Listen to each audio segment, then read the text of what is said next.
Welcome to Thought Cops, the only podcast where every week we police the mean streets of the internet because, hey, somebody's got to do it. And then we let you be the judge, the jury, and the executioner in the court of public opinion. Coming to you live from Neo Chicago, I am Officer Kevin. And most of the time I'm Officer Grant, but not all the time. How about the rest of the time? What are you doing? What are you up to? I'm Steven. Moon Man, fighting crime by night. Get it? Because it's kind of like a play on your last name. Yeah, Grant movie. No, Moon Man. Grant Moon Man, movie and Kevin podcast. Not really what I was going for, but we're off to a great start. Super Media Brothers. That's what we should have called the show. Fuck. Let's take it again from episode 1. Okay. Welcome to Super Media Brothers. Now, how you doing, Grant? I don't know.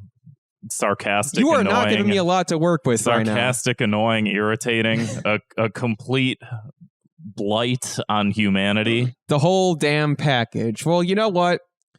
Just pulling the train to a screeching halt every episode for 231 episodes. Let's be kind and courteous hosts and say hello to our guest tonight. That's right, everybody. I'm talking about the one and only Slime the Garbage Man. How are you, Slime? What's up, folks? I'm Big Chillin'. I'm on the damn show. I'm making my annual appearance on Thought Cops. And we're so happy so happy to have you here. And I'm realizing, like, as we're starting this recording, because as I've said a million times before, these episodes, we're also doing video versions, which you can check out on our YouTube channel. And Slime, we've been talking for years. We've talked many, many times. And this is the first time that we are talking face to face, I guess, isn't it? Yeah, I didn't know what you look like. Looking at you in the eyeballs. You're lying. You knew that. I didn't know what you look like, and I'll be honest, I'm terrified.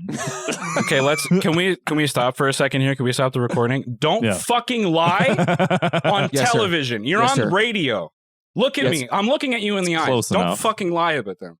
Okay, Zwick, you can start the recording again. Well, how about that? Isn't that fun? Yeah. Well, we're happy to see you, man. I like your Wario hat. Thanks, bro. I like it. Oh, is that too. what that is? Yeah, I got that. I got Mario wearing Bape on my shirt. He's also wearing a Visu brand denim jeans. I was kind of hoping maybe you'd have some Luigi pants, just kind of round the whole thing out. I don't want to stand up. You might see something that excite you too much. Yeah, we don't want to our viewers would go completely loco if they saw what we're about to see, but we're not about to see it. Let's talk more about you, Slime. I want to hear about everything. You're a very busy man. You've been working on a lot of your own music. You got some famous clothing that's been making the rounds recently, which I do want to touch on because I don't think we've mentioned that recently. But your Final Fantasy VII shirt has been popping the hell off, so to speak. Yeah, no, it's been quite recently. It's completely done popping the hell off. Had a real good spike on 9/11 there, respectfully. But, she's waned off, and I've made all the money I'm going to make off of it, so it's on to bigger and better things. Sure. But yeah, no, that shirt is definitely a testament to the fact that you should give every idea that's worth a fuck the time of day, because even, like, the laziest, most dog shit meme ideas can persevere sometimes. You say that, but I find the idea genius. So for those unaware, it's Final Fantasy VII, like the cover artwork, but instead of Cloud in front of the Shinra Corporation tower, he's in front of the old World Trade Center with there's a lot of visual flair. Sephiroth is on there, hanging out. Sephiroth isn't on the shirt. That's Seph R. Roth. Oh, my mistake. Squaresoft, if you're listening, you're not a company anymore, but Square Enix, if you're listening. Then we are not talking about your product. It has nothing to do with me. Completely unrelated. Right. Yeah. It's funny that you mentioned that about stupid ideas, because I remember the first time that you showed a picture of that shirt and I was like, I need that shirt. I got to get that shirt. For some reason, you sent that shirt to Kevin and I was like, I need a copy of that shirt. I said I wanted it too. I'm pretty sure we all did. We're like, gimme that shirt. Well, that's the thing, is like, because I made the one-off for me, and I was like, I think this is funny. I don't think anybody else will, though. And I started posting pictures of it, and that's literally all I got is, I want that shirt. So I was like, well, right, maybe. And I should also, as long as we're routing it back here and like bringing it up at all, the catalyst for making the shirt in mass at all was Thought Cops. It was a direct result of Thought Cops. Was it really? Well, after I sent it to you, you started posting it. And Oh, were like, wow, I thought you meant the idea. Okay. No. That was all me. You have nothing to do with that. God knows you had nothing to do with me doing anything good. But yeah, you guys had fucking Donovan on, and he was like, that's sick. And then I got in contact with him through you, and fucking bing, bang, boom, we're on our goddamn way. But yeah, I'm designing more shirts as time goes on. It's important to strike while the iron is hot, or at least lukewarm. You got a lot of good clothing more of those options. coming soon. Yeah. You know, like when Nico showed up to our last live show wearing your John McAfee T-shirt. Just another classic. Salute to Goth Soldier Nico. Rest in peace. Not her, John McAfee. But yeah, like, because it really did blow up, because I think what's his name? Hassan Piker was wearing it on a stream. Yeah. There were a couple other people where it's just like, oh shit, this is just like making the rounds. Just like big accounts were retweeting it and shit. And it was like, mind blowing. You would be shocked how many people like that have that kind of a platform. Like, I had nothing to do with Hassan Piker, so I didn't know who it was till he started wearing it, and someone was like, "Yo, check this out." Just like how many people would be cool enough, like on that kind of like level, if you just reach out and be like, "Hey, I have a shirt. Would you wear it in exchange for a free? Like, would you promote it in exchange for a free one?" And a lot of them will be like, "Yep, sure." Fucking works out, brother. I'll take a free shirt. But you're not just a fashionista. You're not just a clothing designer, Slime. Like I said, you're putting out a lot of music. You put out a song with our dear friend Garrett Hunter in recent memory. Silent Hillbilly. You've also been working on a lot of stuff. You've been writing for Hard Drive. You got a lot of great articles coming out on there, which I've been a big fan of. And working on my funnies. You've been a podcaster in your own right. You've been doing like I believe we talked about recently when we had our another dear friend of the show, Sleep Science, aka Josh. Been podcasting with him here and there, so you're out there, man. You're making it happen. You're making smiles appear on people's faces every day. Yeah, I'm trying to push myself as hard as I can into the computer till I break the screen and break through to the fucking Digimon world. Hey, it's going to happen. I think you're pretty damn close. Yeah. You're close. Yeah, we're on the way. But yeah, that's all I like to make a lot of media. That's my whole thing. Yeah, I get that. I'm with you on that. I think a lot of what Kevin and I have been talking about recently has been like, in addition to the podcast, like what more can we be doing? And I'm always looking at my own life and my own self, and I'm just like, oh man, I need to be doing more music. I need to be doing more videos, more content. It's all about content, and it's not just that we're watching the content, it's that we are the content. You know, you ever feel like that? Do you ever feel like you're the content? But Doctor, I am Contentaliachi. I mean, not really. I mean, you could have just said content. But that wouldn't have been I am the content. People would have known. They might have thought I was going to go ahead, Slime. Let's move on from this bit. I mean, not really. I mean, I don't feel like I am the content. I feel like my ideas and my artistic avenues are a lot more so, which like obviously there's pieces of you in it, but it's not as much of like a deep, like personal, soulful thing. Like I'm not pouring myself into this shit. These are like natural thoughts I would have had anyway. I just am fortunate enough now to have somewhat of an audience that will take that and run with it. Like enough people to think like, just like, you know, the things that you poop out of your ears is like good enough to consume. You know what I mean? Yeah, absolutely. But yeah. I mean, there's definitely also like, I feel like, do you feel like that there's some sort of intersectionality between a lot of the different types of stuff that you do? Because I noticed like, you know, with the hard drive, it's like that's very video game focused, and a lot of music, you're either referencing things or like you have entire album names like Luigi's Mansion and stuff like that. Like, how do you like sort of reconcile with your own nature as a human being when it comes to this intersectionality of your life revolving around your Wario hat? Well, I mean, I think what you're talking about is just like, what's the connective tissue between like any kind of art that I put out that may like exist between different mediums? Well, I mean, the connective tissue is just me and my creative sensibilities and my sense of humor. Because like, if I'm at the middle of the spider web, everything's routing out from me, and as a spider web does, it'll weave between those things. Like, I mean, there's lots of opportunities for those things to like intersect. I mean, because like, I don't know, when I like, there's so many rappers that become writers or writers that I've also rapped on the side, because I think at the core, those are like the same creative sensibilities. You know what I mean? When it comes to like wordplay and like finding the little things that connect things to each other. Like, cause like finding a good reference or a good punchline that'll, connect with people is the same as like writing a good joke. That'll, people that'll have like different functionalities, like it'll operate on different levels for different people. And the same thing in, like, I think what Grant's kind of getting at a little bit too is how you were like rapping about maybe like a lot of video game centric stuff. And now you're writing about video game centric stuff as well for Hard Drive. Exactly. It's all in the same wheelhouse generally. Like, yeah. And we do love it. We do love our Mario here, don't we, folks? Boy, do we. Oh, yeah. Gotta love when Mario does those mushrooms and he hops around. It's like that guy is high off psilocybin. I'm sitting here thinking it's a little bit like drugs.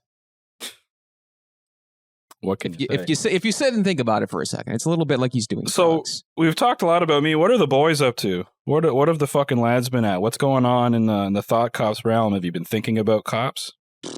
Cops, the show? Not quite, no. I don't know, just same old. We're putting on the show. I know Grant and I, like he said, we've been talking a lot about different ideas, different kind of video content, all kind of auxiliary material to the podcast, which the podcast kind of remains that main centerpiece. But we want to be doing, putting out all kinds of cool, unique, interesting, hopefully, stuff. I'm sure Grant could elaborate further. Yeah, and I do feel like, after however long we've been doing the show for, and as we continue doing it, it's like you really do see, like you said, Slime, the web, the big web of everything, the influence, everything. And in a wicked web we weave. You sort of really get to the crux of like, what is this show and what does this show mean to us and what more can we do with it? Like, not even just in terms of doing the show, but like conceptually, what inference can we infer from what we've deferred to what we can do with the things that we've had been done, And so it's a lot I totally of that. get it. I really understood that sentence. It's a lot of just taking those ideas, those central focal pieces, and just running with them, running them into the ground and taking them to an extreme. That is to say, I have not been as productive lately as I would like to be, but I've been trying to be. I'm working on a new re-educationing. It's not very good yet, but it will be. And hey, we're putting the damn show out every week. What more do you vultures want from us? There you go. But there'll be you can't more. ever stop. Yeah, I want as much as you'll give me until you're dead is what I want. Hey, I have been trying to be more productive lately. I do feel like, it's I've moved recently. It's post-pandemic, quote unquote. Big quotes. Post-lockdown. And it's like I do. There's so much shit that I want to be doing. I don't want to be in this situation for the rest of my life. I don't want to be stuck working a job that I hate. I want to be doing Thought Cops, reading tweets that I hate. But speaking of things that we hate, let's move on to a very famous, very favorite segment of the show called 2 Minutes of Hate, where we like to blanket punish all that annoying random crap that we see on the internet every single day of our lives. All right, this is the moment I feel like I'm about to stand up and get into this, but this is the moment I have been waiting for all week. Oh, yeah.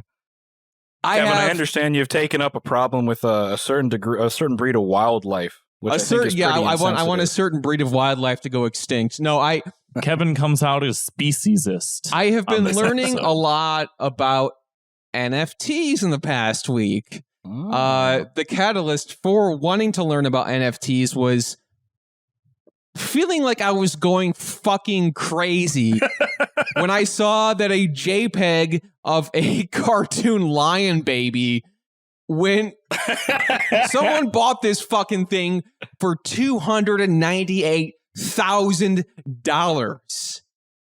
And I'm like, how is this possible? That's the price How? of a house. That's the price of a house. A good house. A very good The house. sheer hubris of the vectorized lion that's borderline furry. And it's The like gall. it looks like, and like I'm looking into it and I'm like falling down the rabbit hole one night going through this like, so it's one brand of like, I guess NFTs called Lazy Lions. And I was looking into this and it's like fucking Neopets basically. It's very, very, very, very expensive Neopets. So like you buy this character. If you can see on the video here, we have like the main page for Lazy Lions, and the top image there, that's what's called a bungalow. not the avatar, but like okay. You really did dive into this. yeah, this is a bungalow, and you can buy stuff for your bungalow. And what you're looking at here, folks, that picture of a bathtub, that picture of a bookcase, the frame on the wall, that stuff is not cheap at all. It is very expensive, and there is sort of this like. What's so depressing about this is these people who spend all of this money on this kind of thing, it's like this complete doomer mentality. Like these people have completely resigned themselves to like, this reality is filth and I am willing to dump every last penny I have into this digital reality, basically. It's like, normally I'd see something like this and I would think, you know what? It looks like shit, looks bad, looks horrible, but it's not hurting anybody. Sure, you know? Well, this is destroying the planet. That's the thing, too. Yeah, like... They look terrible. And they look fucking awful. They look terrible. Well, look at... It's like these like auto-generated things, and like each attribute, if you're watching the video here with us, you can see like, for example, like the tongue out one, which is, again, nasty as fuck. That's extra money. Like the 3D glasses is going to net you like a couple $1,000s, I'm sure. Like the colored hair, the hat, he's chewing bubble gum. That's got to be a lot of money. Like you look at this and Kevin, it's just like bizarre. Yeah, go ahead. No, you said something earlier. You compared it to Neopets, but I'm not even sure it would really deserve that. It's got a lot more in common with like Newgrounds dress-up game renders. Yeah, like honestly, just with the sheer fact you like slap different shit onto it, but it's like just a headshot, like it's from the neck up. Right, it's right, just fucking. It's sad. But this is the thing. This is actually really quick. This is like the top. This is the one that drove me insane. So this is Lazy Lion 678 bought for we've made this 98 Ethereum, which is rounds out to about $298,691.91. Rare trait is it's a signature series Cub Lion, which is a 0.01% rarity. And like I was talking to some friends about this. You made this an emoji in the Discord server. I did because like it exudes such raw emotion. But I was talking to like friends, like I have like a group chat. I'm talking with some friends because I'm trying to make sense of this. I'm like I'm going fucking crazy one night, like constantly sending my friends all these links to say like how is this real? Am I going crazy? Am I losing my mind? And you know, like I got some friends who, you know, for example, are really into like Magic the Gathering. They play a lot of Magic. They collect the cards, and they're like, well, you know, I spend a lot of money on like a rare card or something.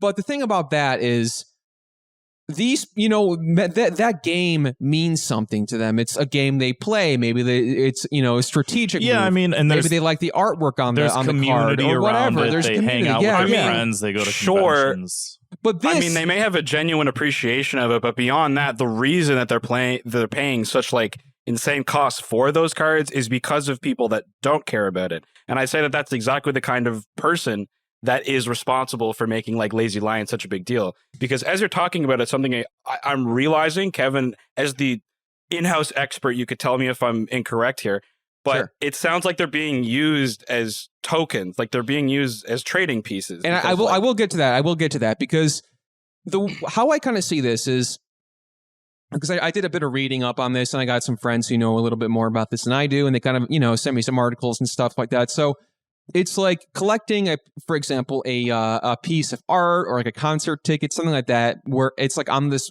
blockchain. So it's like not just a picture; it's just it's a picture that exists on this blockchain, which, as Grant said, may or may not be killing the planet. I'm not exactly sure. I think that there may be some, like, from what I understand, that may be somewhat blown out of proportion. Oh, like everything I could else, be wrong. I could be wrong. Blown out of proportion, but I think crypto and NFTs in general just like generate such a large amount of electricity that there was some, because like, you have to like run these mathematic equations that I guess take multiple computers. It's crazy. Stuff like that, you know, in order to decrypt the fucking currency, it takes a lot of energy. I saw something in the news about like an entire cryptocurrency had purchased like a fucking generator in some state, like a legitimate like electrical grid. They purchased it so that they could do whatever the fuck. Like I don't know. It's depressing, man. Well, it's like this is like we're using up, and again, like if it's not hurting anybody, whatever. But if we're using this much fucking money and time and resources into this stupid fucking Newgrounds dress 'em up game that people are like blowing like more money than I'll probably ever see in my fucking lifetime on some of this shit. Like, it's insane. But this whole thing, it's like, from an extent, I do kind of understand. I was trying to, like, you know, get in the headspace of this, where it's like, you know, I think that on some level, if you buy a piece of art you love and then you have the NFT with it, that kind of proves that it's not a fake. You can say, hey, I have the NFT to prove that this is an authentic it's a certificate of authentication. Right, yes. But there's no, like, this isn't authenticating anything. And it's kind of like the point I kind of wanted to drive home with all this, whether it's like a piece of art or it's a magic card or whatever the hell. The idea that it's like, this is how robots would interact with art, because art inherently has an emotional connection to somebody, whether they see a painting and they like it, or if it's like a magic card they like. It doesn't matter what the fuck it is. A rare video game. Oh, it's a game whatever. It's like there is some level of emotional connection. Lazy Lions, nobody fucking is buying this because they think it looks good. They're just buying it because other people are telling them that it's rare and valuable, and they're just placing this like false, like, I guess, this astroturfed kind of like value upon this thing, where it's like, it's like watching, it's like so like bug brained and robotic. It's just, they're connecting with this thing. It's like, well, I want it because other people, you know, it's completely like mechanical, you know? Well, I got two things. Slime, you can go ahead, because whatever. No, I was just going to say that, like, but that kind of thinking and that kind of, like, regard towards, like, just utter bullshit products has existed for fucking ever, whether it was designer clothes or, you know, a car that is, like, built out of sheet metal that will break down in, like, a fucking year. Any of that stuff, I could still see an argument for any of that stuff. No, but that's what I mean, and that's what I mean. But this is the natural progression. Those were all physical, because that's what we had in the past, was tangible things.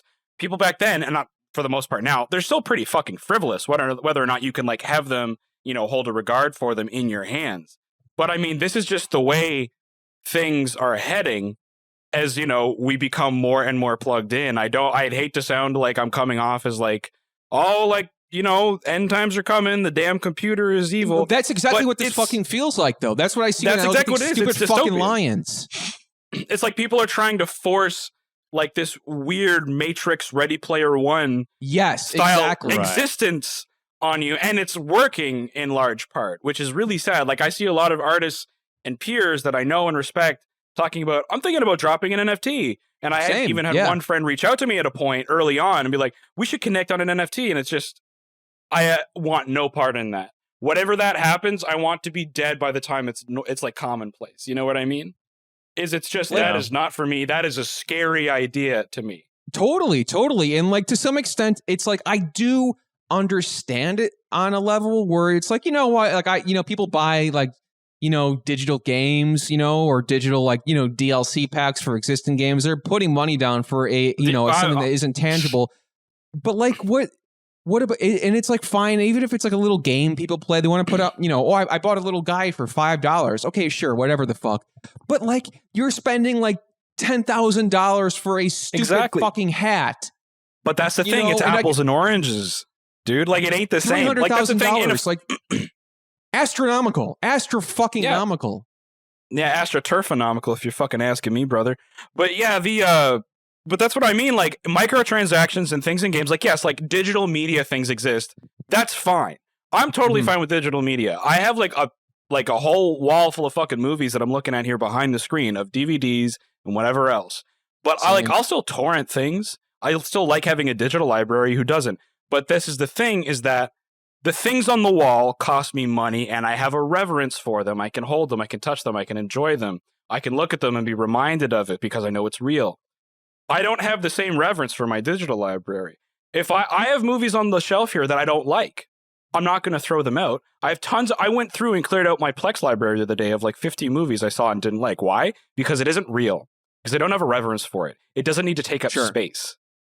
That's what I mean, is that, and as, you know, the world progresses and, you know, the younger generations who are far more familiar with computers than we will ever be, that line is getting blurred about what kind of a thing should you hold a reverence for.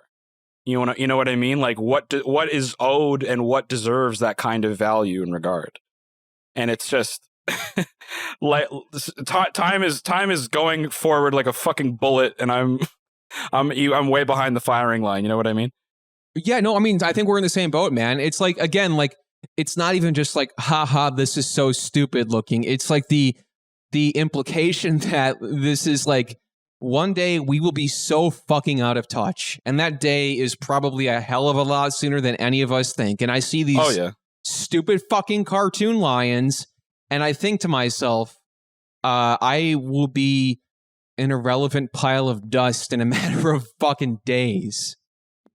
Yeah, and I guarantee you, there are kids that are on Twitter now that may be in their mid-teens that are looking at things like Lazy Lions and things like NFTs and things like virtual clothes that you can only see through an augmented reality filter on a phone, and think like, I want to aspire to have enough wealth to be able to afford that. Yep. You know what I mean? Like they'll want like, and that's such a jaw-dropping, shocking, like appalling concept to me, but it's real. It's as real as anything I feel for them. And it's terrifying. I'm sure we all agree. Yeah, and I think in addition to it, one, it just conjures up the image of, do you remember the Pepe the Frog documentary, and the one dude that was like, oh, I have the rare Pepe, and it's worth however much, and he's driving a fucking sports car around, and he's like, this is my prized possession or whatever, and it's just like, holy shit, I do not understand. I do not level with rich people. I don't understand them. I don't get this. I think the Matt Fury, if I remember correctly, I think is selling or does sell Pepe NFTs. Whatever. Stuff like that. Exactly. And it's again like the progenitor. Like you said, Slime, there's plenty of people who I respect, and some I know who are into NFT stuff, who are buying them or selling them. And I guess it's like, I don't know, if you can really make an argument for like two things. Number one, it's not $300,000 fucking dollars. Number two, you actually enjoy this thing. You want it because you like how it looks, you like what it does, it has a good function, it does something for you on a emotional or functional level, it does something. But if you're just buying it... That brings me to point number two that I was going to bring up, which is money laundering. Which is big how time. A lot of people... That is something on my mind. Because you mentioned like, oh, rich people and collecting art and shit like that. And it's like, you know why a bunch of rich people collect a bunch of art? To money launder. Like that's got to be maybe not all of this. I don't know if there's a big ass community. I would make an argument that it's the vast majority. I would say it was a large quantity. Because I did see like a thread on Twitter, and it's like with like some of this like super like high tech technological stuff, like all right, say it's simpler, egghead, like that kind of stuff. Like somebody posts like a thread on Twitter where it's like exposing the coding and like the user accounts of I don't know if it was Lazy Lions or one of the other ones, because there's a handful of other ones that are similarly stupid, but a bunch of it was like a lot of this stuff, like in a lot of these like accounts we see on Twitter who are bragging about their purchases, like apparently may be fake, they may be bots, and this is like a manufactured thing. Like they're like drumming up these like fake accounts to like drill up a conversation about like, oh, they're just trying to garner attention for their snake oil, man. Like that's what I mean. Hashtag roar. I got my incredible purchase this week. My wife would be so mad at me if she found out I bought this JPEG. But that's what I mean is just like the better you are at that, the more you can stir. Like that's the thing, like anything. Like if someone could sell you this cup, if they got enough people to agree that the cup is worth something. Let's get something straight before we go further with the NFT talk. Money is fake. Physical money's fake. Digital money's fake. Credit's fake. It all only has as much value as we all agree to ascribe to it. Yeah, and NFTs is just the latest iteration of that. You know what I mean? There's an interesting conversation for that. It's like, what is value? I get it. I understand. But like, fuck, man, this is crazy. But that's what I mean. It's being mutated and perverted further and further from what like a core person could even, you know, like a contemporary human being could even like define as valuable. You know what I mean? The roof over my head is valuable. Everything else after like the bottom line of Maslow's hierarchy of needs is just hubris. And that's what I'd say a lot of these people that are into lazy lines and stuff are doing. They don't care about it, but it's a status symbol. They want to use it as a trading piece. They want to use it as a token because they definitely is insider trading. Like they're, you know, putting it between each other. It means nothing more than a Bitcoin or a Dogecoin or Ethereum or whatever the fuck else. It just has a visual representation that happens to be absurd and provocative and will enrage people like you and me to continue to talk about it to contribute to the Ponzi scheme. Like, we're going to put this out, talk about lazy lions. Someone is going to look it up, and they're going to be further infected and poisoned in their fucking brain as a result of it. And maybe if they have enough money or know how to play the game, they'll fucking get into it too. You know what I mean? It all contributes. Yeah, and it's like I feel like it's like inevitable because you know I think back to like my grandparents when I was a kid. Like, oh, video games, what it's like what you know they didn't understand it, didn't want to understand it. Yeah, whatever. And they are not going anywhere. They are here to stay, and they are bigger than ever. And I mean, I have a deep-seated fear of like just growing off of what Slime said, much in the same way that a cancer would grow on a body. When you say like money's fake and shit like that, but it's like, yeah, because our consciousness looked at things and we put a value to a thing. And we just said, oh, like, whatever. It can be sticks. It can be gold. It can be fucking made up money. It doesn't matter. We think that things are worth value. They even do this with animals. It's like you can, with certain animals and stuff like that, particularly like primates, like we'll trade like nuts and berries and shit for like sex, like in a transactional sense. There's something deep within just consciousness that makes all this shit happen. And it's like, what do we want more than anything is just like shiny, stupid fucking bullshit. Like we I just thought about somebody offering like an NFT in exchange for pussy. I'm sure it happens. I'm sure that honestly, give it a few years and like if somebody's like using their like their fucking bungalow, lazy lions, like check out, you know what, you want to come back to my place? And it's like they're just like trolling Craigslist. They're just like, you into lazy lions? Yeah, I don't got money, but I got some as good. It's one of those things too, though, where it's like our same like consciousness that like creates this value and shit like that, like also looks at dumb shit and just goes, I really want that, like gold, for instance. You know, a couple thousand years ago, it was just like, oh, this is the most valuable thing because we like how it looks. Like we haven't even invented machinery yet. We have no manufacturing uses for gold, but we fucking want it. We'll fight wars. And you know what's even worse? Is not long after that, there became like legitimate uses for silver and gold, for sterling and for like in circuitry, all that kind of stuff. Those now have practical uses. But that is so far back because those are the very first things, among the very first things we found valuable as human beings. Right. Imagine the utility, and even video games, because those can be used and like altered and changed for training, education, programming. Yeah, they have absolutely. uses. What the fuck will the use of an NFT be? I mean, my big fear with all of this is like, yeah, we used to fight wars over gold, over money, over wealth, over value, over like salt. We would fucking fight wars over just like all these fucking insane things. It's like, when's the war over the Pepe the Frog NFT gonna start? Like when the blockchain is attacked. How long is that? Because we need to kill each other over. We just want the shiny thing that invokes our fucking mind's eye, and it's in like some sort of way. I really have tried to be open-minded about this on some level, because I don't want to just sit here and think like, oh, this looks stupid or whatever. Like, haha, I don't want to learn about it because it's stupid. Because like, I think that's a bad mentality no matter what it is, and you'll get left in the dust.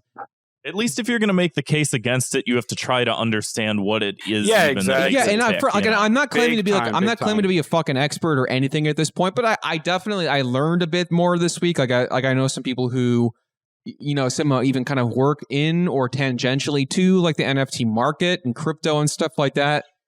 And, you know, I talked a little bit with them. I read some articles and stuff, and I'm still just like, I do think it's stupid, and I do think it's scary. But that's what I mean. You now have a license to understand exactly why and validate your point that it's scary and pointless. And that's what I mean. And that, what you said, Kevin, that's like a hugely important part of staving off becoming an old man yelling at a cloud. Right. You know what I mean?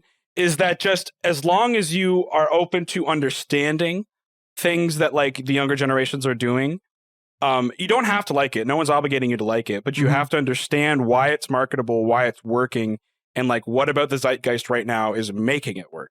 Yeah. Like there's a lot of offshoots of a genre called hyperpop, which came like and which is crazy because you know the simulation is moving so fast now. I started making music online in probably 2015, and you know we're less than a decade later, and there's already this mutated genre that's so far past anything I did when I started that I'm like befuddled when I hear it and look at it.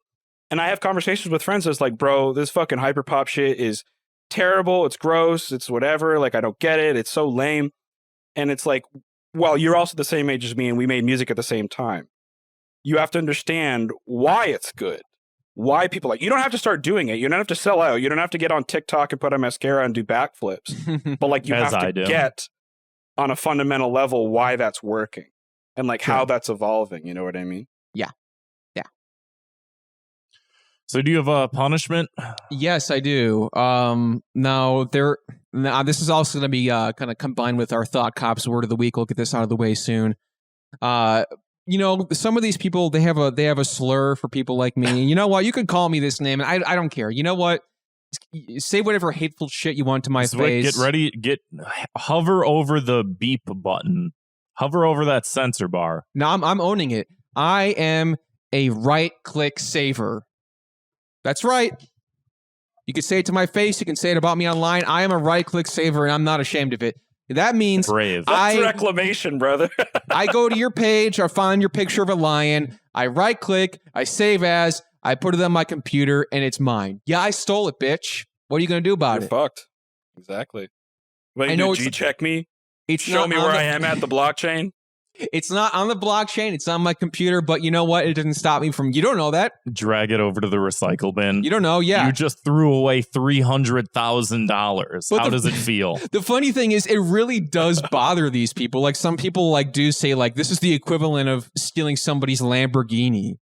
Well, you'll just if stealing a Lamborghini was that easy, everyone would be a fucking good time, Sally. What are you talking about? Right. Yeah. Well, they kind of go about like, well, actually, you don't have it, but just so you know, what you're doing is wrong. So it's like it is getting under their skin. Dude, we've fucking horseshoe theoried. We've circled all the way back around from you wouldn't download a car to you can't download that car. Someone worked hard on that car. That car is on the blockchain, and you can't just right-click and make your own Lamborghini. You have to have the original Lamborghini. You can't do your own Lamborghini. This is the real, authentic Lamborghini. You can't just steal that.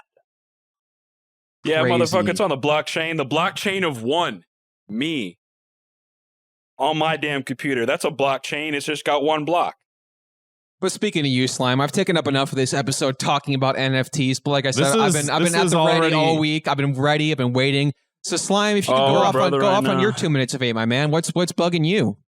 I'm looking at the docket, and I just saw that. I forgot I wrote this. I just said the computer. The computer. And I think that just encompasses everything about what we're talking about. Yeah. With how the computer, like. In 2021, the internet and the computer and our phones and technology, and this is the modus operandi of the show. It's just that the computer is evil. But that's why at our live shows we beat one up every time. Yeah. It's so integrally part of every single one of our lives now in, the working contemporary world and in the creative world. and just generally staying connected with and meeting people. You know what I mean? And it's great for those reasons. I've had more opportunities and I've had more meaningful friendships and all that stuff as a result of the internet. Exactly. Thank you, computer. Thanks, Fucking computer. bingo. You're just, and that's the thing. You just exist on a screen for me. You're just there. It don't matter. Like, I don't know where like the dissociative nature of that is. Yeah, look at the little guy. Somebody's making him wave. But that's the thing. At the same time, is it also people forget that at the same time you have to go outside and you have to know real people simultaneously so that you have your feet on the ground while you're looking up. You know what I mean? And people forget just, it feels so good to look up that they aren't on the ground. They're just floating. They're like they just want to be, so they're so enthused with and so encapsulated with their online worlds that they forget everything about, humanity and existing. Like that might sound dramatic, but that really is the nature of a lot of people I know, and I'm sure that you guys all know. And like, absolutely, the 1,000,001 strangers that exist on Twitter that have like very strong opinions about things, but the reason they have strong opinions and they're voicing them is because of Twitter. You know what I mean? And because of Instagram and Facebook and whatever the fuck else. And it's just terrible because people think that existing online and posting and saying things is like the bare minimum for what you have to do to exist. And that's like, hold the man, that's like, I feel like that's one of my biggest frustrations with like, especially politics nowadays, is that, I don't know, I'm pretty far left leaning. I'm probably a lot further left leaning than people probably give me credit for.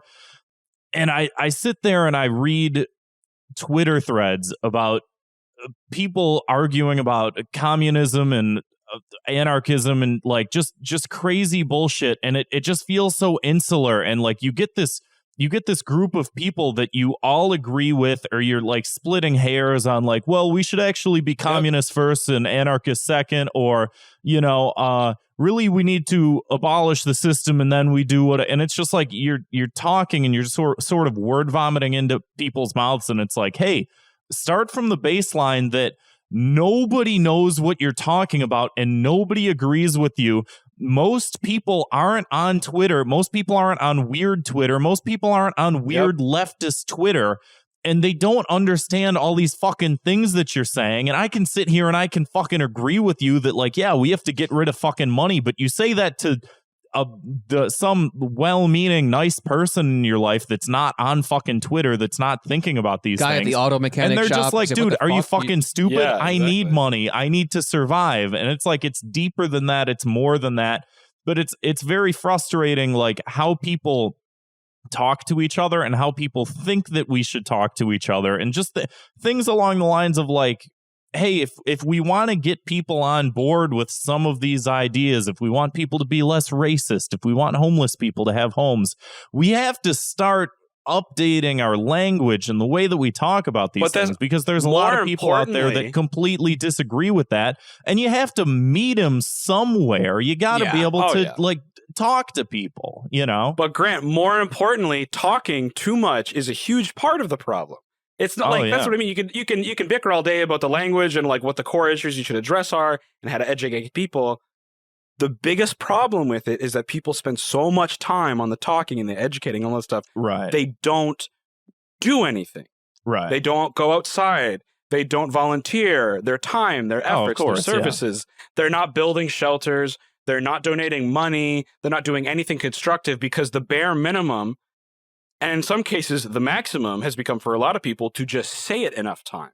Because if you say it and you're putting it out there, then like, okay, well, I've done my good deed. I've educated some people. I yelled at a guy that, I thought said a slur that, maybe he did say and it didn't even mean to say.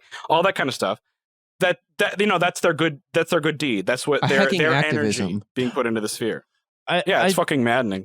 I think that there's certainly part of that, and then there's another part of it, which is like there are people with big platforms that I think are capable of doing good things with with those platforms, and especially as we move from like legacy media to like new media, I think it is important to have people with certain voices that can sort of like be able to speak to some of those people and like, like talk to them on their level and sort of like make them realize like, hey, I can go build a house, but we all need to go build a house, sort of thing, you know. But yeah, exactly. It is one of those things where it's like I think back to like the protests and things like that, and I think back to the whole like defund the police, and it's like how most people in the country are like, oh, we can't do that, and it's like you got to start with the baseline of people saying we can't do that. You got to get them talking about some of these things and understanding certain issues before you can even get them on board, whether or not they want to be on board with that. It's like. And there's arguments to be made in so many different cases of like, is that a good slogan? Is it not a good slogan? It's like, we can't just start with this. We do a hashtag and we do a slogan and everyone's going to be on board. It's like, you gotta look at people and where they are. And again, like from the point of view of what you're saying, it's like, there's so many people that are in the internet world, and it's like, go talk to someone else about it, sort of see what they have to say. Like, yeah. Have this interplay, have this exchange, and then go back to the internet and be like, this is what I came up with. Like, I don't know, there has to be like a grounded reality.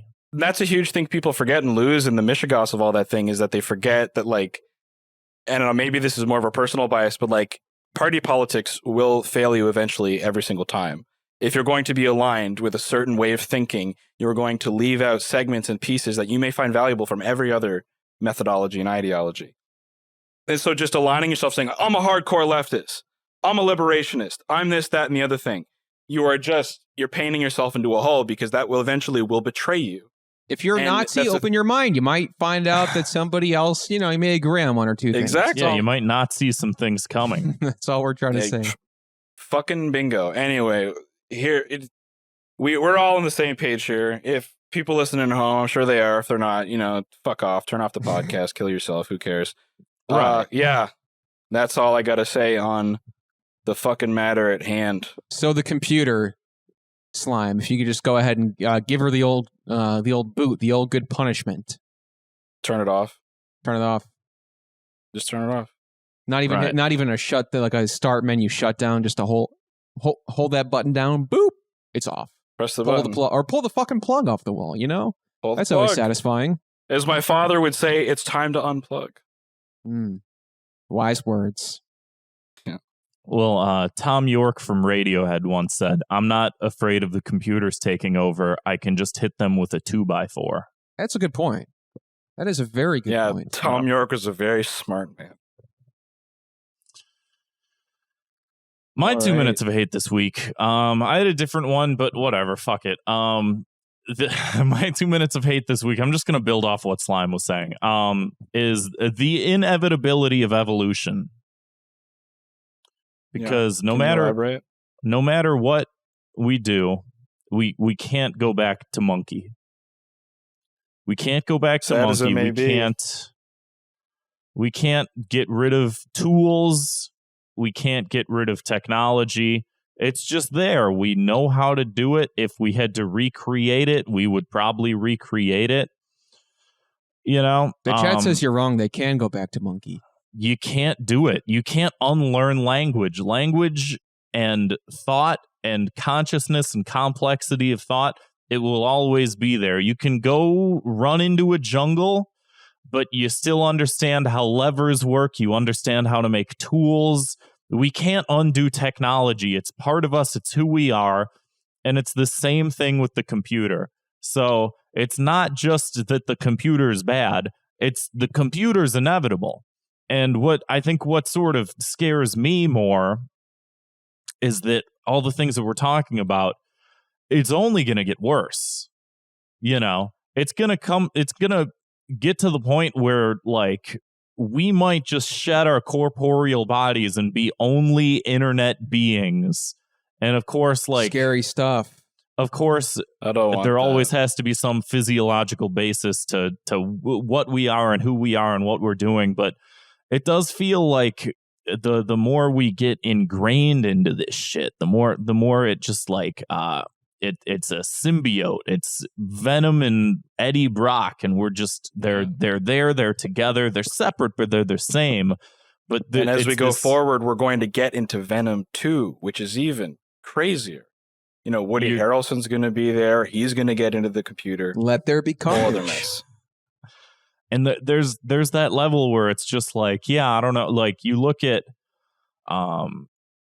there was some article that I was reading that was like, oh, how TikTok is like influencing a whole new generation of kids to become Nazis and shit like that. And it's just like, again, like if we're not sharing some of these spaces, if we're not like in some of these spaces with other people, looking at the consequences of our actions, like how that comes to be, how that evolves, shit like that. Like if we're not sort of critically thinking about that, and we're not like bringing that back to the real world, if we're only existing in these like shared internet spaces and we don't have to deal with the rest of humanity, like what does that mean for humanity?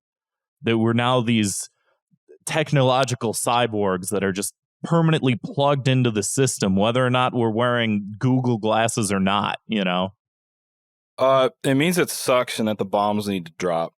And in no small ways, that's funny, but like in no joking manner, like things need to be reset.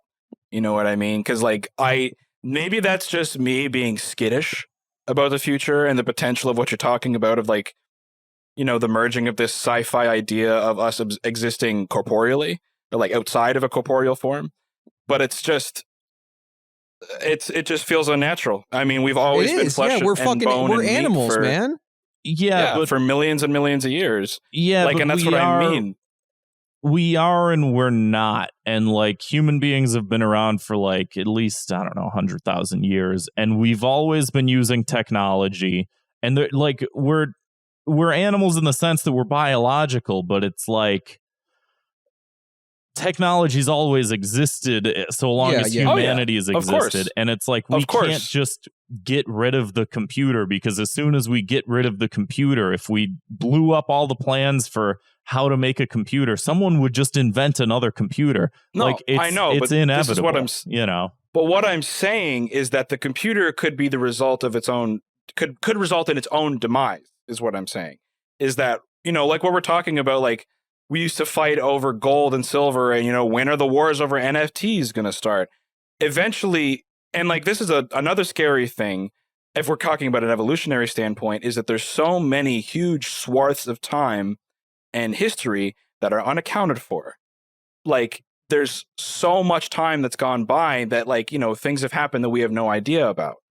There's like so much stuff underwater that is like remnants of things that we have no idea about.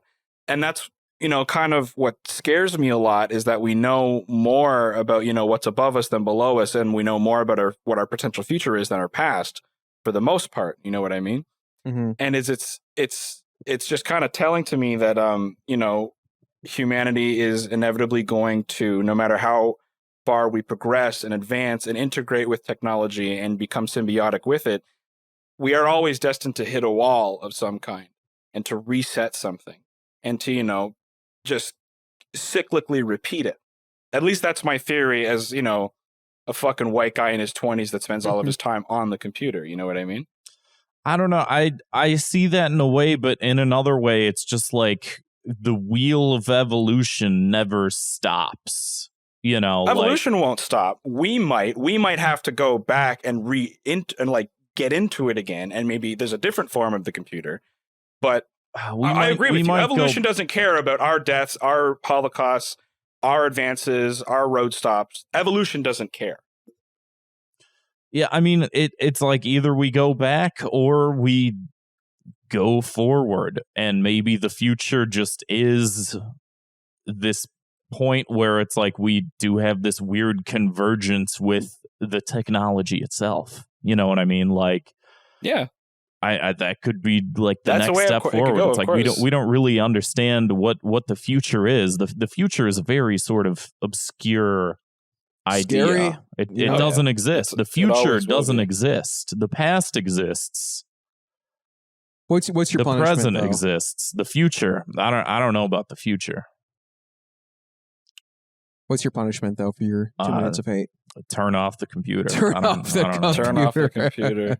Turn that shit off. Go outside. Eat some grass. Roll around in the mud. Jerk off grass. in it. Yeah. Return to cow. We can't return to cattle. We can't do that for forever. We just can't keep returning to things. We gotta move forward. Speaking of moving forward, let's move forward with the episode. If you haven't listened to Thought Cops before, every week we investigate the internet's outrage-inducing news stories, and then we sentence each perpetrator to a cruel and unusual punishment. Speaking of turning off the computer, we almost lost our dear Facebook this week and Instagram, allegedly. So Facebook, Instagram, WhatsApp, and Oculus, I guess, were down for almost a complete day, and it seemed like we thought for a moment we might lose them completely. However, after a number of hours of people panicking, as expected, things went back to how they are every fucking day. And honestly, if you're listening to this now, you probably fucking forgot it happened. I've already forgotten that it happened. Yeah, if I didn't have the doc in front of me, I wouldn't know. But yeah, we almost lost. I don't know what the fuck happened. I mean, it kind of like what I was saying earlier. People were like showing lines of code on Twitter, being like, Facebook isn't just down; it might be gone. And I'm like, sure, yeah, I believe you. I don't fucking know what this says. Sure, dude. Yeah, that looks like a huge, scary wall of text. I buy it. Yeah, exactly. So yeah, it was. But it was. There's always a bit of fear mongering, but it's like, again, we are moving further and further and further into the digital avenue of things, and it's like, maybe 20, 30 years, well, not 30, but like 20 years ago, a website goes down, we go, fuck it, I'll go outside, I'll love whatever. But now it's like there's only like 3 websites that exist, and we lose one or two of them that people make sometimes their entire financial livelihoods from. That's gone. Uh-oh. What do we do? I mean, even for us, it's like something as simple as like we promote the show or something like that. We're putting stuff out, we're not hitting the same avenues we might normally hit. I didn't notice that it was gone. That's good. Oh, I mean, wow. yeah, like I'm not a big Facebook head as much as I used to be. I don't think a lot of people are, but I was like, oh, Instagram's not loading, and then I saw like everybody saying it's gone, or down or whatever. But you didn't hear anyone talking about that, Grant? Now I heard you guys talking about it. I just didn't. I haven't opened Facebook.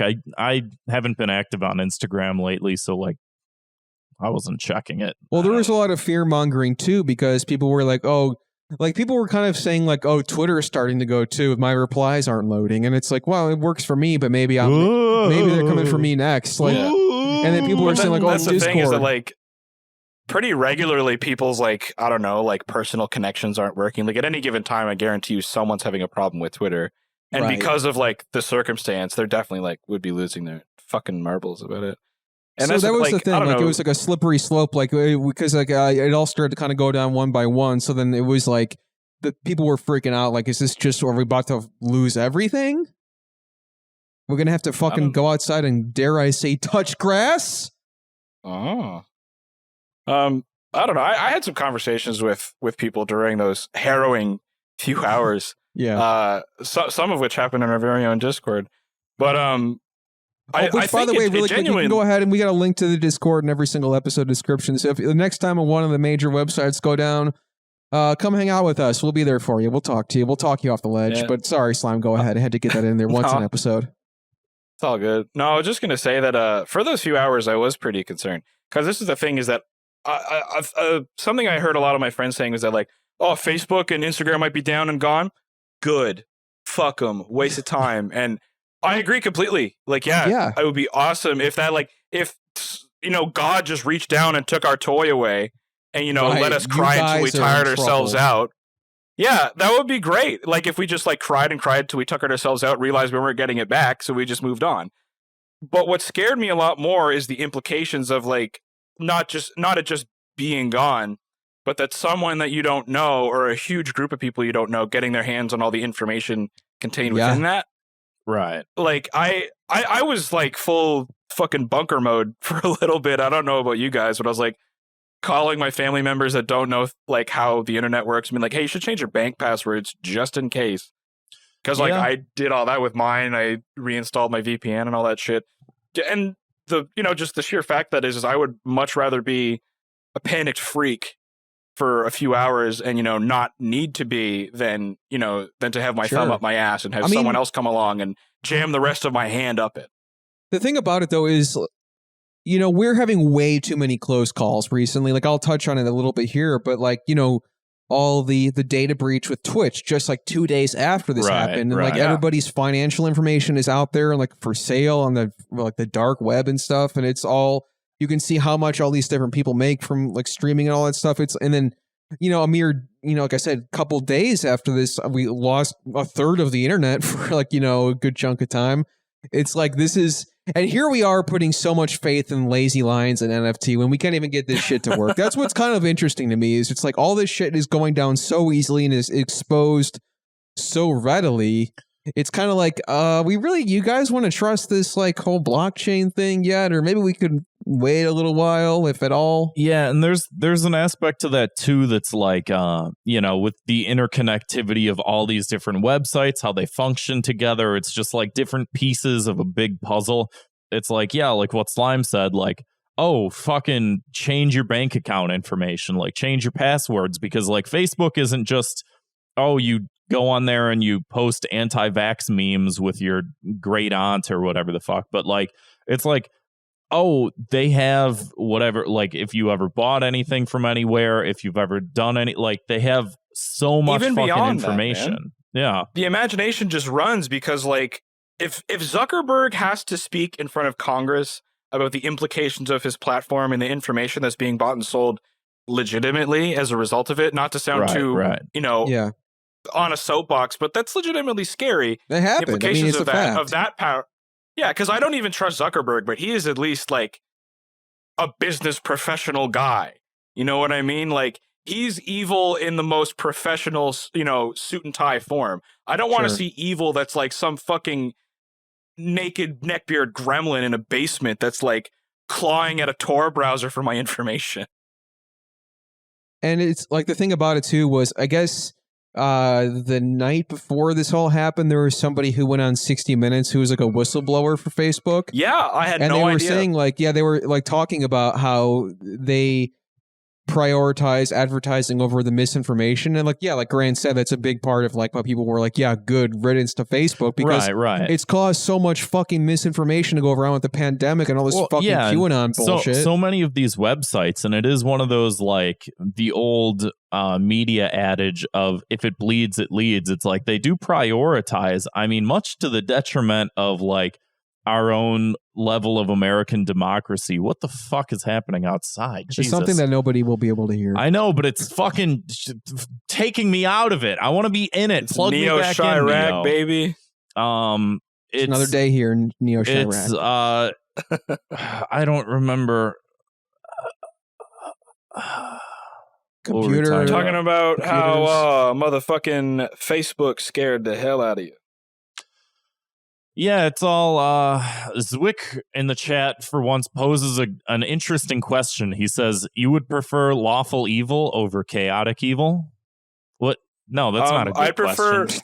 I prefer evil that's back. Relatively predictable, and that evil I can opt out of if given the choice. I don't want evil that I can't predict and is actively malicious. You prefer honesty on its face. These guys look evil. They are evil. I don't want a guy who looks evil good that and is evil. It's evil that I know exists there, and if I really gathered my faculties and I really wanted to, I could pull away from it altogether. If I wanted to right now, I could go through the process of erasing every trace of myself from Facebook. You can do that. It would be massively inconvenient for you in 2021, but you could do it. I don't want an evil that I can't pull that away from, that is actively coming after me and trying to fuck with me. As long as we're answering that question honestly. Sure. Yeah, who you can trust versus who you can't. The greatest fear is fear itself. So let's punish. Ask not what you're. Yeah. Let's punish. Will we punish Zuckerberg? Zuckerberg, yeah. That suntan faced idiot, or that sunscreen. Yeah, turn off his computer. Fuck him. Oh, I remembered. It was about the thing about how these websites like operate themselves, and it's like we know this because we do a show on it. But how they cultivate the outrage because it gets hits, it gets clicks, it gains traction, it gets you involved in the website, the way that certain stories trend, the way that information spreads, stuff like that. Her whole thing was just basically like, yeah, they want you to fight over Trump. They want you to fight over the vaccination, because the more you fight over the vaccination, whether you like it, you don't like it, the whole act of you talking about this and us spreading these media links around and stuff like that, it's good for business. So, like, sure, millions of people might be dying because we're not getting vaccinated at a good enough rate or whatever. But, like, you know, we last quarter wasn't doing so well, and we need to sort of bring profits up, you know, to at least 5% this year. So, like, if more people click the news stories, we're going to be making more ad revenue. And it's like everybody knows this, but, you know, the last quarter didn't even need to be doing bad, dude. They just want to make it better and better and better and better. Exactly. Well, that's capitalism. You just keep going up. You just do the big red line. There's a couple of these, but you just got to keep going up. You got to make more profit. You got to make, because you'll never hit a ceiling. God knows you'll never hit a ceiling. That's being proven. Jesus fucking Christ. Yeah. Being on the shows reminded me how much I fucking hate just sitting and breathing and having skin. It's cathartic though. It's cathartic. So Zuckerberg, let's I don't know. Take the chip out of the back of his head. Am I right, folks? Turn his computer off. Pull his plug. Yeah, fucking right on. Yeah, he is the computer. Turn him off. Yes. Here's a good lighthearted story. Oh, should we talk about the NFT thing? Because there's more of it. Sure. I think we have dumped a lot of time in NFTs, man. Yeah, that's it. I'm kind of on the fence. I'm like, yeah, there's more to the story, but I'll read it, and then we can all go, oh, surprise, that happened, and then we can move on to a different thing. Sounds good to me. There was a series of NFTs similar to Lazy Lions. It was called Evolve Ape. They took a bunch of money from people and they just like ran with it. They just like deleted their account. They took a bunch of money. They scammed a bunch of people. And again, as we were talking about, these things are selling for the prices of houses. Surprised that someone would scam you out of all that money. Oops. Scary that it's that easy. Scary stuff. A fool and his ass cheeks are soon spread. Speaking of spreading ass cheeks, I think this is a good. Is it a good segue to something? It's a good segue to something. Let me pull Kevin, this. Get up and turn around. Kevin, avert your eyes from this news story because I want to pull it up on screen first. This is gold. You're gonna have to see this to believe this, which is a good time to make sure that you are subscribed to our YouTube channel. That's Just right. Search Thought Cops on YouTube. Go ahead and smash that subscribe button. Here it is. Is her husband Is her husband the kid from Spy Kids? Is it the boy from Spy Meghan Kids? Trainor defends her and husband Daryl Sabara's side-by-side toilets. Yo, it is. It is. It's Junie Cortez from Spy Kids. I just looked it up. That's so weird. So they got his and her toilets? They have toilets. They're right next to each other. I think that's they got a nice. John and Yoko going on. I don't know why this became news. I think it's sweet. Maybe they shared a photograph of their house and there were toilets right next to each other. This is the guy from Spy Kids. And people were like, more hey, like Spy grown up now. What's going on with that? Why do you got two toilets in your bathroom? Most people just have one toilet. What do you need two toilets for? Is this the height of luxury? You have two toilets? And she responded in a tweet that I wish I could delete from my memory. She says, to clear things up, ... We pooped once together and we laughed and said never again. But he will hang out with me if I am poop emoji-ing, cause we soulmates, and I legit miss him when I am away from him. And we pee together, obvi. I was going to say, why is that obvious? What's obvious about we piss together? Obviously. I mean, if you got a his and her toilet, I mean, you're gonna want to be you're gonna want to get the most out of it. You're not gonna be fucking. We pooped once together. If you have twin toilets installed right beside each other, you're getting that there's no reason for you to do that and have them in the same room right next to each other if you're not doing it simultaneously and planning to do it simultaneously. Right, sync up, you know? That's a fucking lie. That's a huge lie. I just found this interesting because we're talking about how terrible technology is and how horrifying our cybernetic future is. And it's not the cool Blade Runner future that we all want. We're not all wearing trench coats. It's not raining all the time. It's not the cool Digimon future where you get a cool little digital NFT pet. It's this. This is what was trending online today is Meghan Trainor saying that her and her husband shit together. This is what I fucking open up my app and I look at it and I'm just like, people in Kosovo, I don't even know what Kosovo is, but people are dying there. People in Syria are having their limbs sawed off. And we're reading about Meghan Trainor is shitting next to her husband. There's starving children in Africa that would love to shit next to you, Meghan. This is terrible. Come on. I don't think it's that bad. I mean, it's like... I don't want to know. Like, 2 toilets is not like, you know, oh, we have the 2 houses next to each other, you know? No. How much can a toilet cost? I have no idea. I rent. I've never bought a toilet. Yeah. What? But it can't be that much, right? I mean, okay. You know? What does a toilet cost, Michael? $1,000? I mean, maybe for these folks, you know. Jamie, can you pull up a toilet? Can we get eBay.com toilet used, heavily used? I'm trying to go to like Home Hardware or something. How much is a toilet? Not that bad. They range from like 200 to like a grand. That's what I'm kind of seeing. How different can one toilet be from the next that there's that much of a price range? Well, there's better and worse toilets. Yeah, you could do it. Man, there's luxury toilets. You ever use a bidet? Yeah, I have one. You do? Yeah.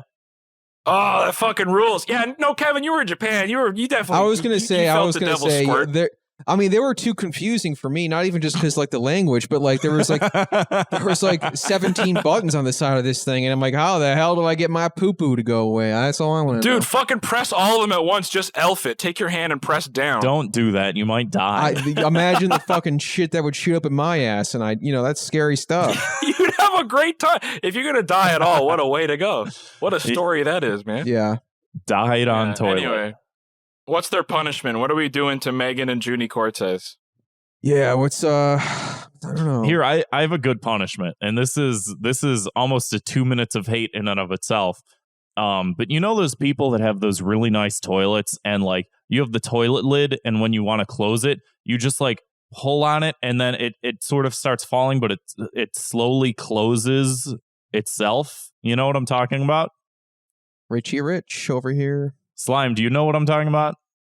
A little bit. The ones that they close by themselves, that you just sort of you touch it and it just sort of closes by itself. But you like, let's say you stay at someone's house, they have one of those toilets, and then the first thing when you get home is you slam your toilet lid.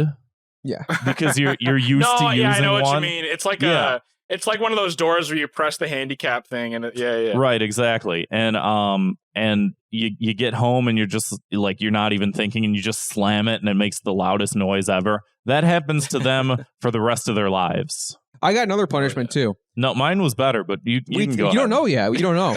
we take away one of their toilets, so they only got one. But since they're they're soulmates, they're so close, they got to do one of these.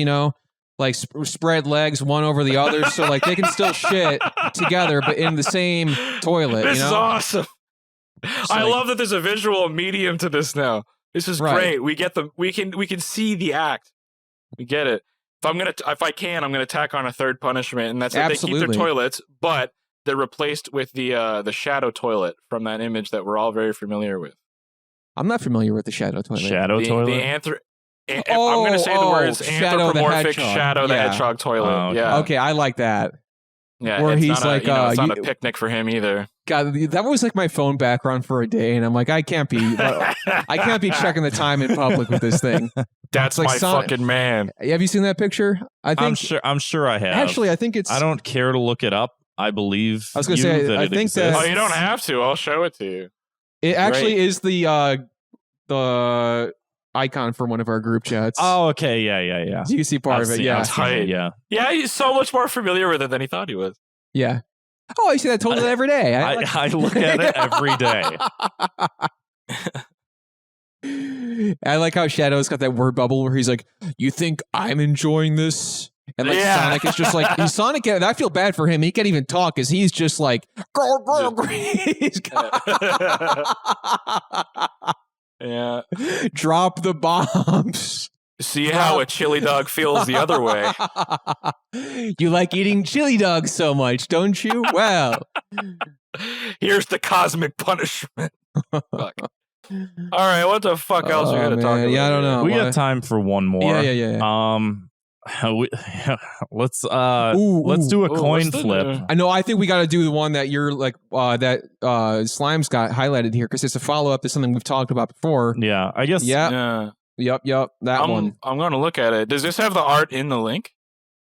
I don't believe so. This may be. Dude, I just went. Oh, it's in here. Oh boy. I went to the link and it's a picture of this guy holding the vinyl and he looks so old and depressed and he's pointing to his own dick. It's a baby. He kind of looks like cover. Kurt Cobain too. I thought for a moment maybe he did his hair to look like that or something like that. Oh, probably, dude. So we're talking about the Nirvana album again, Nevermind cover. My favorite topic. Should I pull it up on the screen? Do we need to? Whatever. Yeah, let's do it. Let's talk about. I don't want to actually. Forget that I said that. What did Brandon call it last time? BDT, baby dick theory. Yeah. Baby dick theory. So because of BDT, let's because of baby dick theory, because of baby dick theory, you really want. I just like watching you squirm. You really want you saying this all over the internet. I don't give a fuck. I'm talking about an iconic album. I'm gonna create an NFT of you saying BDT over and over again. If I get a cut of it, I don't give a fuck. You get no cut of it. If you're selling this thing for $300,000, $300,000, you get nothing. I think I deserve some royalties. I think I deserve. Good day, sir. If it's my audio, I said good day, sir. I want a percent. I want a cut, and Dave Grohl has responded. My lawyers will be in touch to the lawsuit over Nevermind album cover. We talked about this during the live show. There's a lawsuit. The little baby from the Nevermind album cover is suing over apparently CP. Again, crazy that baby could, do something like that. Right? Baby can. Just kidding. He's all grown Baby up can now. afford a lawyer. And that lawyer is suing for a couple $1 million and saying, hey, this Nirvana album, it's no good. We don't like it. The guy, and again, to reiterate, the guy who has been celebrating this for 95% of his life, who's saying, just wants some money. Isn't it so cool that I'm on the cover of Nirvana? Just give him some money, and that's whatever. So yeah, now he's putting down a big old lawsuit on the remaining members of the band, and and on the estate or on the record Cobain label estate. and shit like that. It's not like he's suing. He's not digging Kurt up and suing him. He might as well. I mean, he might as well be. Now Dave Grohl is he's saying we're doing it over. 30 years later.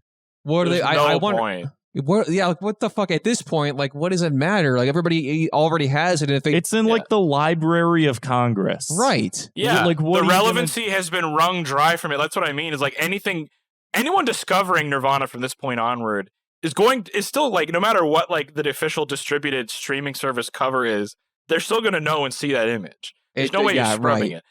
And like we had discussed this ad nauseum, like when it first happened, like just in the Discord with each other. But just, it's so funny to me because this came as a direct result of them not wanting to come to his art show. So he's lashing out like a fucking child would. And, it's not as profitable for him anymore. Yeah, exactly. To do photo ops of him jumping into pools, being like, remember me? He's British. I did not know that. Amazing. What's just so funny about this to me is that he's making the argument that it's child pornography, which just conjures this image in my head of like a closeted pedophile getting off to the cover and using it for that utility in the same way that like a fucking like teenage boy without access to pornography would like find like the Sears catalog and go to the like a section. budding pedophile finding an album Nirvana in the woods. Yeah, exactly. It's like the it's just most, the idea of using it for that. It's just that's hilarious. It's like one of the best selling records of all time. It's like everybody knows it, everybody's seen it, we're all familiar with it, you know? Yeah.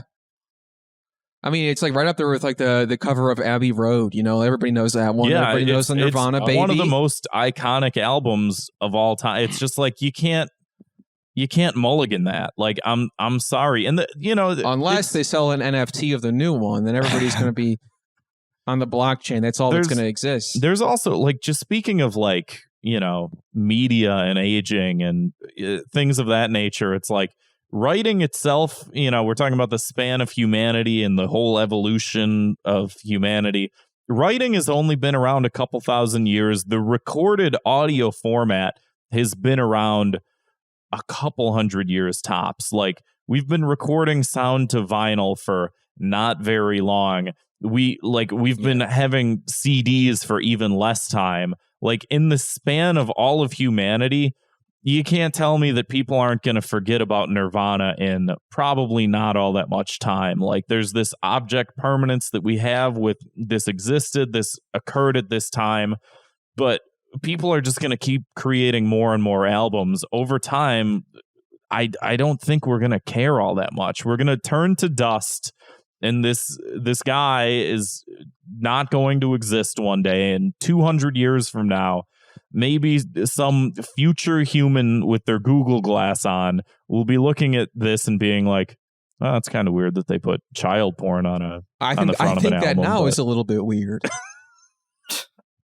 Oh, it's all fucking stupid, man. Like, if that's the thing, is that like the problem is like if you're looking at that and you're being turned on and it's pornography to you, you're the problem. You're the one that needs to be wiped off the face of the earth. Yeah. You're not wrong. So what's the punishment? And we just gonna I actually got one. Let's put the original album art on the blockchain so it doesn't go anywhere. Yeah, exactly. We can only trust in the blockchain. That's not. I guess that's not gonna, unless they cut and run too. That's not now that's $1 million idea. Once they start scrubbing the original cover from all streaming services, like on the internet and anywhere you can get it, start selling the original album cover as an NFT.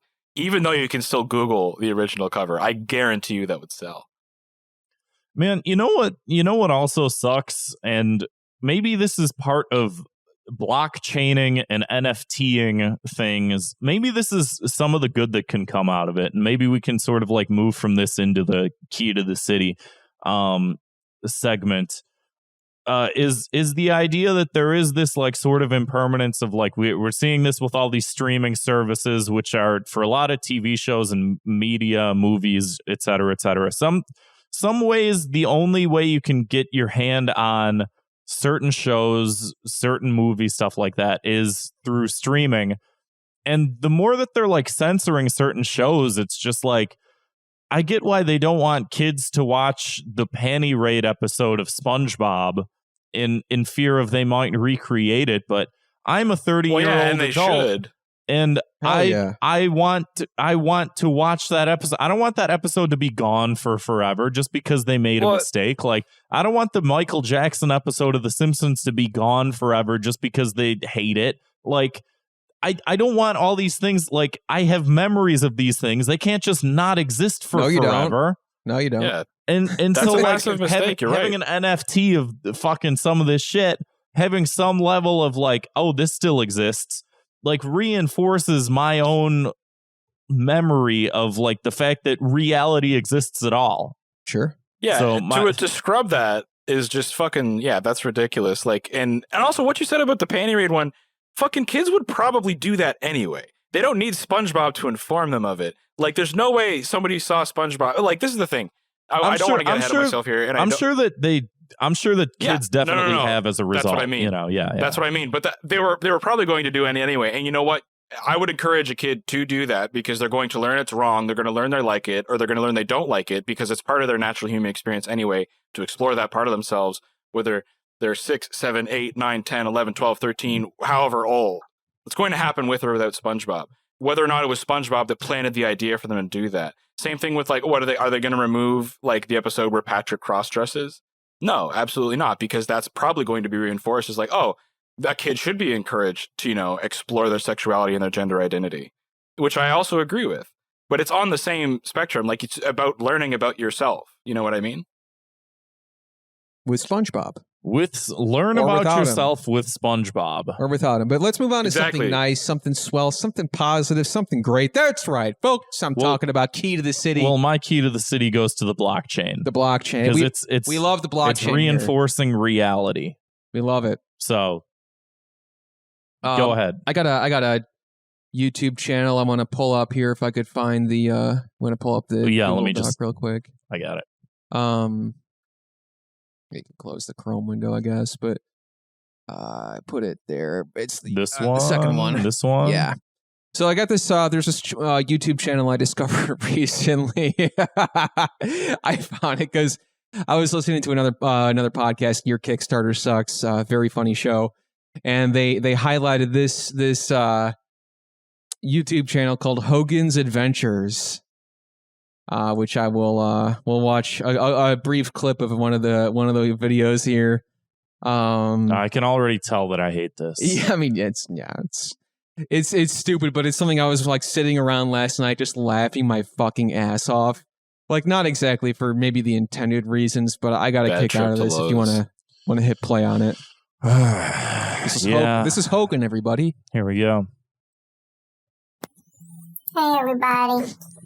I had a bad afternoon. My mom came home and she said, come on, let's go for a ride a minute. So I go get in the car.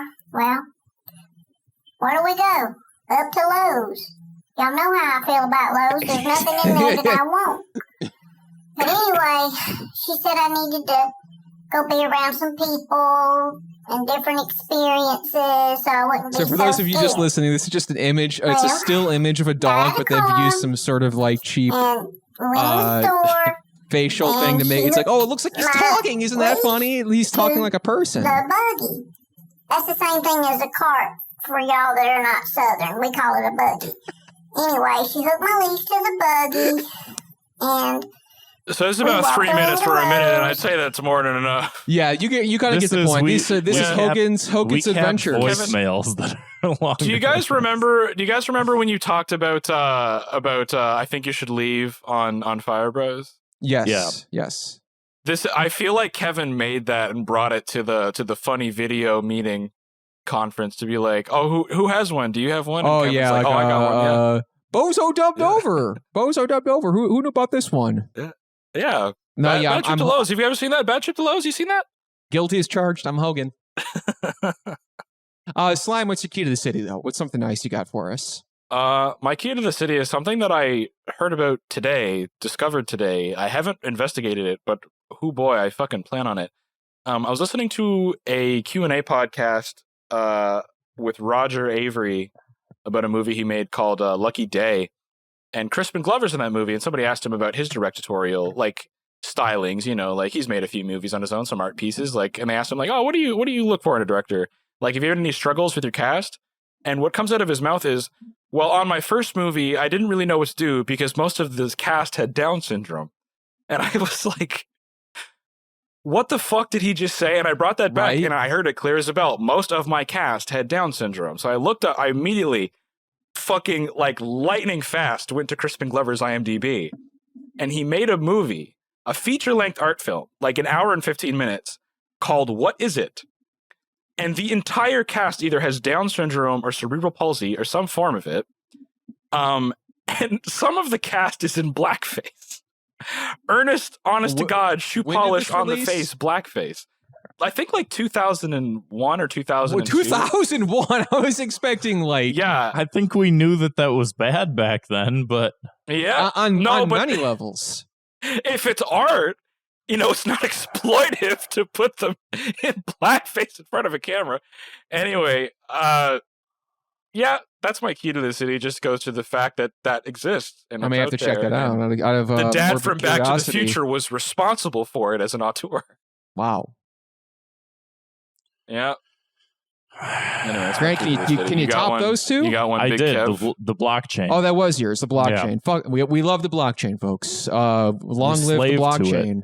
Hey, Long live. blockchain, more like block shackles. I'm in for the ride. Slave of the systems. Yep. So yeah, let's move on. Though before we do get to our final segment of the show, which is our listeners from our wonderful voicemails from our listeners. So this is the part of the show I always peter out at.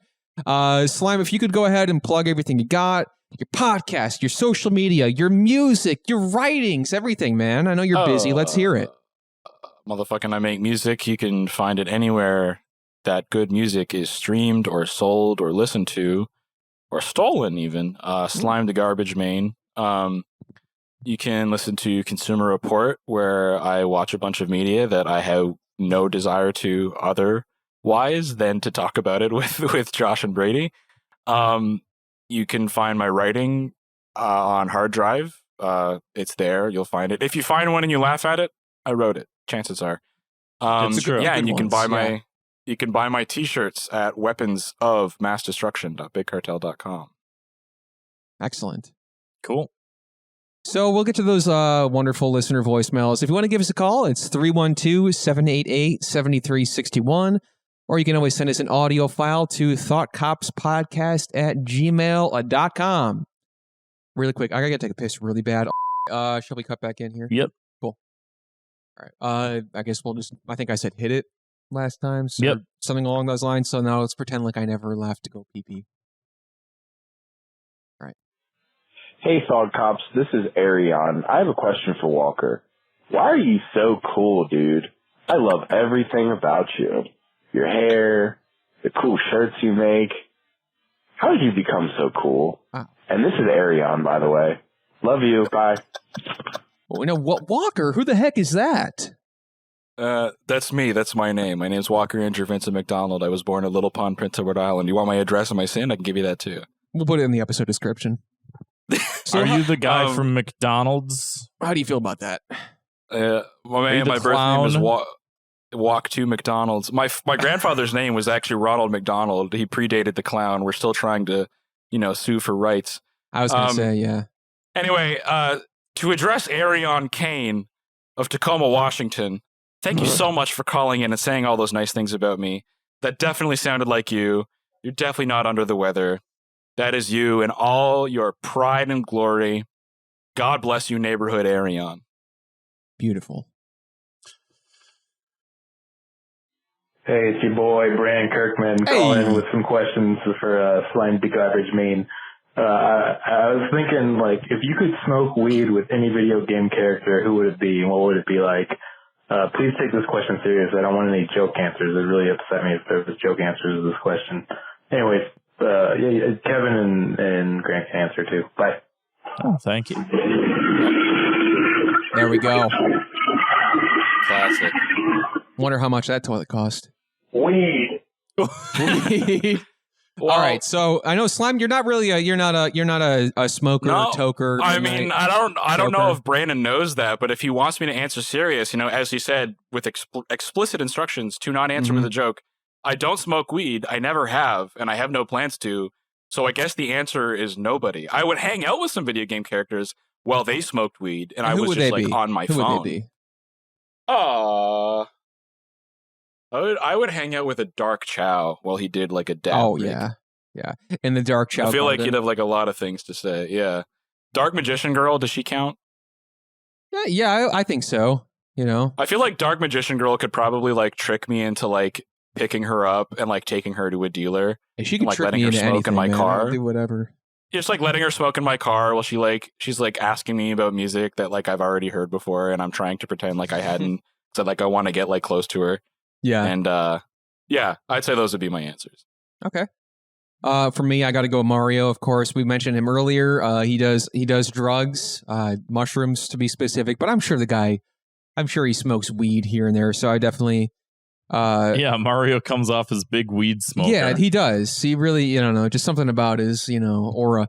I would smoke weed with him, and I would smoke weed with Sora from Kingdom Hearts. Now that I can hang out with both of them together in the same room. That's a good point. Yeah.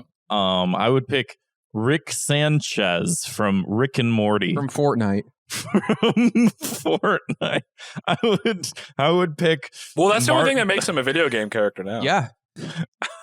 I would pick Martin Luther King Jr. Oh, hell yeah. From Fortnite. Wait, he said video game character? Yeah, no, he's a video game character, kind of. No, I said he said video game character. Yeah. I heard cartoon character. I'm not really paying attention. Fair enough. Video game character? Shit. I don't know. You just picked two. Just like, those don't count. I don't know. One of the Conquer. Oh, there's a good Conquer. one. Yeah. That's a good one. Conquer from Conquer's Bad Fur Day. He's fighting off a nasty hangover. He's Yeah, like, let's smoke some weed, man. And then you get in all sorts of this weird otherworldly journey where you gotta go back home. Fight a big piece of Get poo. some Mepsi packs. Yeah. Oh my goodness, what does the good old boy Leo got to say?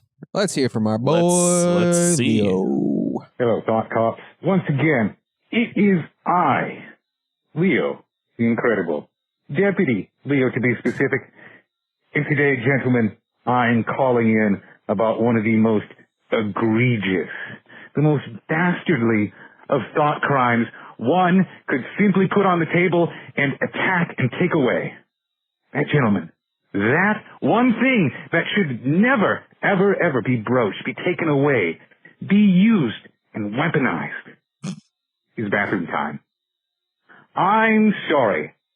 Bathroom time is sacred. And specifically, I am referencing that poor senator who, trying to get away from the mob, escaped to the bathroom, only for said mob to go in with cameras and pressing questions. Gentlemen, I care not for the politics behind the person. You can justify it whatever which way you want, but I am telling you, take away a senator's protection of the bathroom time, it will have a knockdown effect. It will have a domino effect. You escaping to work. Pretty soon, your boss is going to be in there with you to justify your time spent in there. Children at home, your parents will burst in on you and make sure that you are, in fact, pooping and not Instagramming. Bathroom time is sacred. It does not matter your politics, your religion, your race, or your creed. That is sacred. It should never, ever be taken away. And shame on the people who try. And shame on the people who root it on. It's all awful. It's all a terrible thought crime. Gentlemen, I hope you have an uninterrupted bathroom time. Leo got an easy answer for you. 2 toilets. His and Does he hers. One riff for those? you, one for the wife. What was that? Does he just do those just fall out of his head?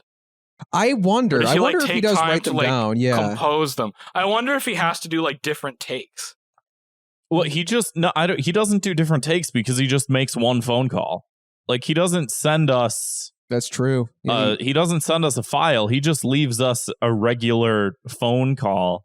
I think he said one time before, he's in the chat, so I mean, he might be typing now, but I think he said once before that he just sort of has a thing that he wants to talk about and riffs off the top of his head, with the exception of when he's reading Mario character names. I think that's the only time when he maybe lists things off, but I'm pretty sure it's from the dome. Immaculate. Doing good work out there. Let's hit the next one, though. Let's hear from Nico. God, why did they put fucking Sora as the last character? Who wants this? Besides, fucking, soy-faced millennials who are like, oh my childhood, whenever, they make a shitty live-action Disney remake. Okay, fine. If this was, not the last character ever, I would be probably very mad still, but not this mad. And the two people who are like, let people enjoy things. You have to say, let people hate things. I do agree with that. So I'm fine with letting people hate things. I don't give a shit. So we were, we tend to soy out in the Discord whenever there's a Nintendo Direct or some sort of presentation. A lot of us are kind of live watching it together in there, talking about it. And that happened, they revealed the final Super Smash Brothers character, the DLC character, which was Sora from Kingdom Hearts. And my reaction initially was the same as hers. I was like, oh, this is mostly because I just, I'm just like tired of Disney getting their fucking hands on everything, and it's like when they didn't though. Well, I know I'll get to that because we kind of talked we talked a lot on the show about how like this monoculture and Disney owning everything, and then just watching the reveal of Sora. Like the first thing they show is the Keyblade, but before that they show the little Mickey Mouse keychain, and then Sora is like flying by all these like video game characters, and I'm like, stay the fuck away, Disney, stay the fuck away. Like you touched everything else. Like this is not. But then like they continue to show more of it, and it was more about like the just the fucking Kingdom Hearts stuff. That the only Disney thing in the game is Sora's keychain, which is probably the whole budget. Yeah, for them. They couldn't have any Disney music. They couldn't even have like a picture of Donald and Goofy in the back of the level, and I'm totally fine with that. Kingdom Hearts is a fine game. I've only played the first one. I hear they kind of go a little bit off the rails later on, but I you know what? All things considered, I do think it's a good choice for the last character because that's what I was just gonna say. Because it's like Super Smash Brothers is like the wacky crossover to end wacky crossovers, and then what a huge acquisition for them to get like the main character from Kingdom Hearts. So I guess like they said he's been like the number one requested character since like before Brawl came out. So it's like to end on that, the character that the people wanted most, and the character who was like all rights considered was the hardest to get. I'm fine with it. It really does speak to the core like concept, like the log line, the mission statement of Smash Bros. Like, and then that's the thing is that like when I think about Kingdom Hearts, when I think about Sora, I think about Kingdom Hearts. I don't inherently think about Disney. Like there's a weird division there whenever like Disney is in the context of Kingdom Hearts. Where from like a business perspective, like they would have to go through fucking, Walt's big fucking iron gate. Sure. But I don't know. I think like just even for that same reason that you're explaining there, I think it's like very, very suiting. Yeah, I'm cool with it. I'm done.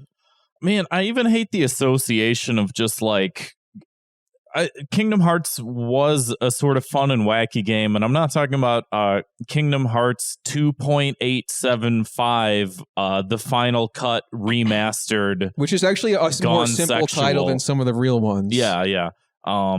But like the first two, I think were sort of like fun, interesting games or whatever. It does suck that like fucking like Disney, the Disney Corporation that owns 70% of every piece of media that ever exists, it like now has that association with like that was so many people's like childhoods with some of these movies, some of these whatever, like the Lion King, even Mickey and Donald, and like all of these beloved characters that it's now just they're like just big $ corporate mascots. Not to say that they always weren't some sort of capitalist invention, but like, now that they own everything, now that they're this gigantic monopoly, it is like, man, this sucks that I have to like hate this now.